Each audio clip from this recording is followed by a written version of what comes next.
आज एक बहुत ही सीधे लेकिन ज़रूरी सवाल पर बात करते हैं।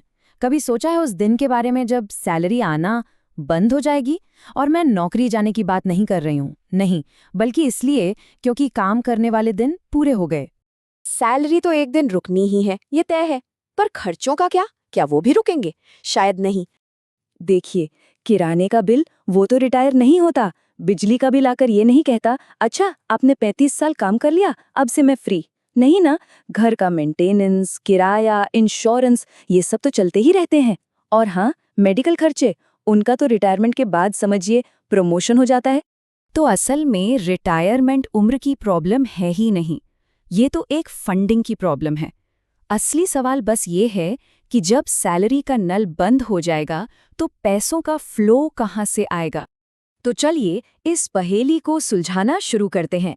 सबसे पहले उस जादुई नंबर को ढूंढते हैं जिसकी हमें रिटायरमेंट के लिए जरूरत पड़ेगी। अंदाजे से नहीं, बल्कि एक पक्के कैलकुलेशन से। तो पहला और सबसे बड़ा सवाल यही है कि आखिर कितना पैसा काफी होगा, क्योंकि बिना मंजिल के तो सफर शुरू ही नहीं हो सकता है ना। और इसका जवाब छिपा हो सकता है एक बहुत ही आसान से नंबर में, 25 गुना। जी हाँ, ये कोई हवाई नंबर नहीं है, बल्कि एक पावरफुल फॉर्मूला है जो पूरी प्लानिंग को एक दिशा दे सकता है। फॉर्मूला बहुत ही सीधा सा है। आज के सालाना खर्च को पकड़िए और उसे 25 से गुणा कर दीजिए। बस जो नंबर आएगा ना, वही है आपका अनुमानित रिटायरमेंट कॉर्पस। और घबराने की जरूरत नहीं है, ये कोई ऐसा नंबर नहीं है जिसे हासिल नहीं किया जा सकता। ये तो बस एक कैलकुलेशन है, एक टारगेट है। चलिए एक उदाहरण से समझते हैं। मान लीजिए किसी का सालाना खर्च 10 लाख रुपए है, तो इस फॉर्मूले के हिसाब से सैलरी के बिना वही लाइफस्टाइल मेंटेन करने के लिए लगभग 2.5 करोड़ रुपए के कॉर्पस की जरूरत होगी। अब सवाल ये उठता है कि इतना बड़ा अमाउंट क्यों? पहली बात तो ये कि रिटायरमेंट कोई 1-2 साल का मामला नहीं है। ये 20, 25, यहाँ तक कि 30 साल तक चल सकता है। और इन सालों में महंगाई रुकने वाली नहीं है। और हेल्थ केयर के खर्चे तो वो तो और भी तेजी से बढ़ते हैं। ठीक है, तो अब हमें अपना टारगेट पता चल गया है। अब बात करते हैं कि इस तक पहुंचने की स्ट्रैटेजी क्या हो सकती है। और यहाँ एक बहुत ही कारगर तरीका काम आता है, जिसे कहते हैं 3 बकेट अप्रोच। ये स्ट्रैटेजी हमारे पूरे इन्वेस्टमेंट को 3 अलग अलग बास्केट्स या बकेट्स में बांट देती है। पहला है ग्रोथ बकेट, दूसरा है सेफ्टी बकेट और तीसरा कैश फ्लो बकेट। हर बकेट का अपना एक खास काम है। ग्रोथ बकेट का मकसद है लंबी अवधि में वेल्थ बनाना। सेफ्टी बकेट का काम है आपकी जमा पूंजी को सुरक्षित रखना। और कैश फ्लो बकेट ये रिटायरमेंट के बाद एक रेगुलर इनकम का इंतजाम करता है। याद रखिए, इस सफर में सबसे ताकतवर औजार एक मुश्त बड़ा इन्वेस्टमेंट नहीं है। सबसे बड़ी ताकत है कंसिस्टेंसी, मतलब लगातार अनुशासन के साथ निवेश करते रहना। SIP जैसे तरीके इसी अनुशासन को बनाए रखने में मदद करते हैं। जब हम ये सब करते हैं तो हमें रिटायरमेंट गैप साफ साफ दिखने लगता है।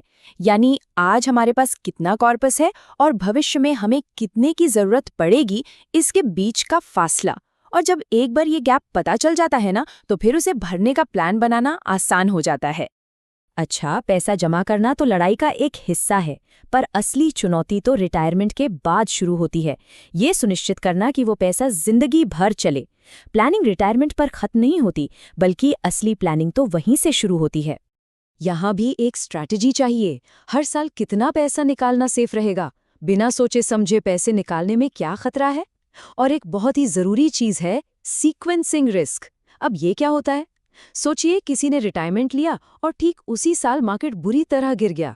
अगर शुरुआती सालों में ही ऐसा हो जाए तो कॉर्पस उम्मीद से कहीं ज्यादा तेजी से खत्म हो सकता है।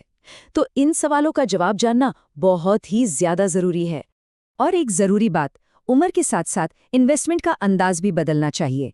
जैसे आप यहाँ देख सकते हैं, एक युवा निवेशक ज्यादा ग्रोथ पर फोकस कर सकता है, मिड करियर में एक बैलेंस बनाना पड़ता है, और रिटायरमेंट के बाद फोकस स्टेबिलिटी यानी स्थिरता पर शिफ्ट हो जाना चाहिए। पोर्टफोलियो को भी हमारे साथ मैच्योर होना पड़ता है। तो हमने नंबर्स की बात की, स्ट्रैटेजी की बात की, पर अब बात करते हैं उस असली मकसद की जिसके लिए ये सारी मेहनत की जाती है। रिटायरमेंट प्लानिंग का असली मकसद अमीर बनना नहीं है। इसका असली मकसद है आज़ाद होना, आत्मनिर्भर बनना। और इस आज़ादी का मतलब क्या है? इसका मतलब है कि काम अपनी मर्जी से किया जाए, मजबूरी में नहीं। बिना पैसे की टेंशन के दुनिया घूमी जाए।